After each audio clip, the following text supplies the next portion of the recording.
네, 어디를 가도 가을은 사실은 포인트가 다 됩니다. 먼저 생각해야 될 게 장소, 계곡지보다는 수로. 마지막 질문이 뭔지 아세요? 그쪽도 홍 박사님의 아세요? 이거 언제까지 해요? 12달 합니다.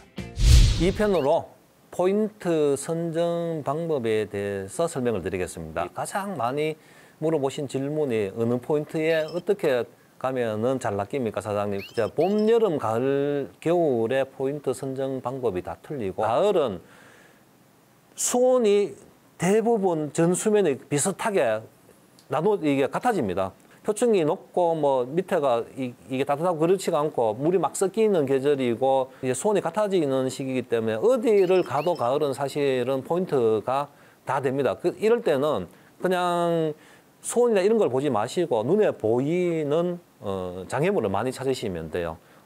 쓰러진 고사목, 그다음에 수초, 나무, 배서가 좋아할 만한 포인트에 가서 좋아할 만한 그런 장애물을 많이 찾으시면은 가을 낚시가 충분하게 무리 없이 진행이 되고. 자, 가을철 베스 포인트는 물이 섞여 적정 수온을 유지하기 때문에 어디를 가든 조항이 잘 나옵니다. 그렇기 때문에 수온 생각하지 않고 쓰러진 고사목 등 장애물 포인트들을 공략하시면 되겠습니다. 자, 문제는 겨울인데 겨울은 햇빛이 잘 들고 바람이 덜 타고 따뜻한 지역을 찾으면 되는데 어떤 쪽의 포인트는 특히 댐 같은 경우에는 뭐 10m, 20m, 30m까지 깊은 지역이 존재를 하기 때문에 배스들이 대부분 깊은 지역으로 들어가 버립니다. 그쪽이 수온을 재보면 2도, 3도 정도로 이게 표층하고 차이가 나거든요. 그쪽에 있으면서 물고기, 빙어라든지 살치가 지나가면 먹이 사냥을 하고 겨울을 나게 되는데 문제는 자, 댐이 아니고 일반적으로 낚시를 많이 하시는 저수지나 수로 쪽인데 저수지가 특히 늪지형으로 되어 있는 저수지는 수심차가 거의 없습니다. 전체적인 수심이 한 2m 정도밖에 안 되거든요. 어떤 쪽을 가면은 어떤 쪽은 한 3m 정도밖에 안 되고 깊은 쪽이 없습니다. 그럼 이때는 어떤 쪽을 찾냐면은 그쪽에서 가장 깊은 쪽을 찾으면 되긴 한데 지형이 변화된 쪽, 겨울에 수초가 거의 다 사라지죠. 지형이 변화된 쪽에 안반이 있다든지 이 바닥의 지질이 돌이라든지 이런 쪽을 찾으면 되는데 이런 쪽에 찾는 방법은 이제 웜 낚시를 해서 바닥을 탐색을 해보면 아, 이쪽은 하드바텀이구나, 이쪽은 뻘이구나 이걸 알게 되거든요. 자, 그런 쪽으로 겨울에는 얕은 지역에서 포인트를 찾는 방법이 바닥을 탐색을 해보면 됩니다.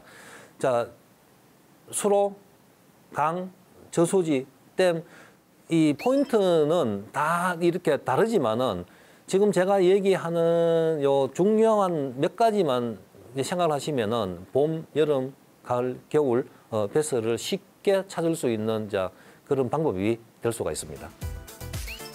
겨울철 베스 포인트의 특징입니다. 댐같이 깊은 곳으로 베스가 들어가는데 깊은 곳은 우리가 공략하기가 힘들기 때문에 얕은 지역에서 지형이 변화된 곳을 찾아 공략하시면 조과를 올리실 수가 있겠습니다. 안녕하십니까. 낚시의 정석 진행을 맡은 나왕진입니다. 반갑습니다.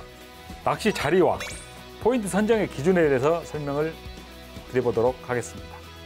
계절에 따른 포인트 분류에 대해서 설명을 드려보도록 하겠습니다. 가을에는 이제 서서히 겨울을 준비하기 위해서 붕어들, 우리가 대상으로 하는 붕어들도 에너지를 축적을 해야 됩니다. 그래서 먹이 활동도 좀 왕성해지고 특히나 찬바람이 불기 시작하면은 붕어들의 움직임이 여느 때와 달라집니다. 그래서 가능하면 이제 가을에는 먼저 생각해야 될 게 장소, 계곡지보다는 수로, 해안가 수로 쪽을 이제 서서히 들어가서 수로를 생각해서 들어가고 그 다음이 수심, 이것도 마찬가지입니다. 수심 그리고 수초.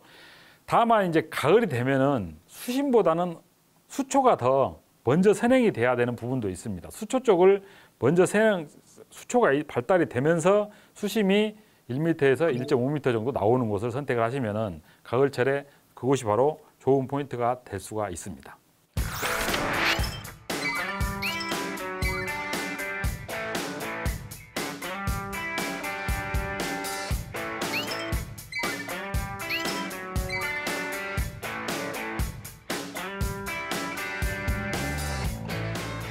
지금부터는 계절별로 어떤 고려사항을 고려해서 낚시터를 선정할 것인가를 알아보겠습니다.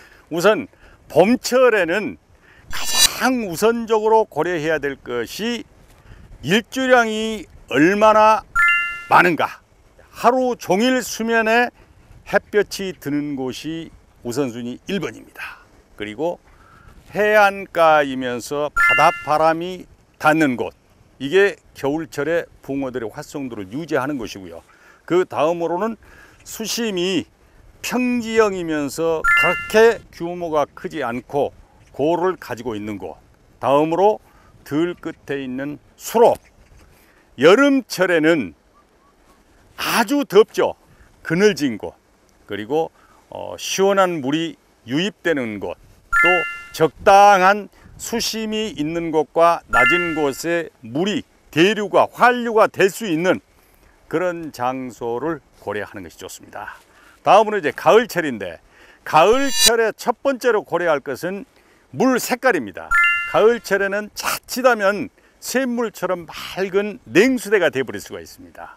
그래서 물색이 아주 맑은 샘물처럼 돼 있는 곳은 무조건 피한다. 그런 곳이 주로 어떤 곳이냐면은 계곡 물이 흘러드는 곳, 혹은 일조량이 모자란 곳, 또 흐르는 물, 즉 말해서 강이나 흐르는 수로, 이런 곳입니다. 이런 곳은 이제 굉장히 일교차가 크게 밤 기온이 떨어지면서 맑은 물이 되거든요. 그런 곳을 피하면 됩니다. 그러면서 초가을에는 대체적으로 준 계곡형이나 규모가 있는 저수지의 상류 쪽, 물골 쪽 수초가 발달한 이런 곳을 선정하면 되고요. 늦가을로 갈수록 아주 작은 소류지 혹은 평지형 둔벙, 작은 수로, 이런 곳으로 장소를 선정해 나가면 됩니다. 이 BKM 낚시에 입문하시는 분들의 마지막 질문이 뭔지 아세요? 이거 언제까지 해요? 12달 합니다. 1년 12달. 자, 시즌 계절에 따라서 중복되는 지역도 있는데요. 주로 남쪽부터 시즌을 자세하게 설명을 드리면, 제주도 근해는요, 한여름보다 조금 이제 겨울로 들어서려고 하는 선선한 바람이 불어오는 9월 말경부터 시작이 돼요. 물론 여름에 부시리 방어가 안 된다, 그런 얘기는 아닙니다. 본격적으로 활성도가 좋아지기 시작하는, 그러니까 부시리 방어의 회유가 많이 되는 그 시기를 말씀을 드리는 거예요. 9월 말 선선한 바람이 불 때부터 시작을 해서 이듬해 3월 정도까지가 인기를 끌게 돼요. 자, 제주도 남해권까지 이어서요, 참치는 9월 말 10월 초부터요, 이듬해 1월까지 참치가 잘 되고, 또 그 다음에 4월부터 6월 정도까지 참치가 조항이 좋은 걸 알 수 있습니다. 자, 그럼 서해는, 서해 중부권, 우리가 외연도 어청도까지는요, 7월 초순 정도가 되면 시작이 됩니다. 서서히. 그랬다가 8월 말 9월 초순까지 이어져요. 우리가 추석 명절이 딱 되잖아요. 그러면 서해권은 서서히 조금씩 내려붙기 시작을 해요. 전남권까지. 그러면 전남권은요, 9월 말 정도, 10월 초순 정도 좀 바람이 차다 싶을 때는, 그때는 시즌이 점점점 끝나가기 시작을 해요. 자, 그러면 동해는 왕돌초를 기점으로 1년 12달 다 잘 되는데요. 12월 말경부터 이듬해 3월까지는 바람도 좀 거세고요. 그때는 좀 기복이 심해요. 표층의 온도 변화, 수온 변화, 그다음에 중층의 수온 온도 변화 때문에 들쭉날쭉합니다. 근데 항상 부시리 방어는 있다는 것. 그러니까 결국 통틀어서 한반도에 서해, 남해, 동해, 제주 지역까지 1년 12달 이 낚시가 가능합니다라고 이렇게 총평을 내릴 수가 있습니다.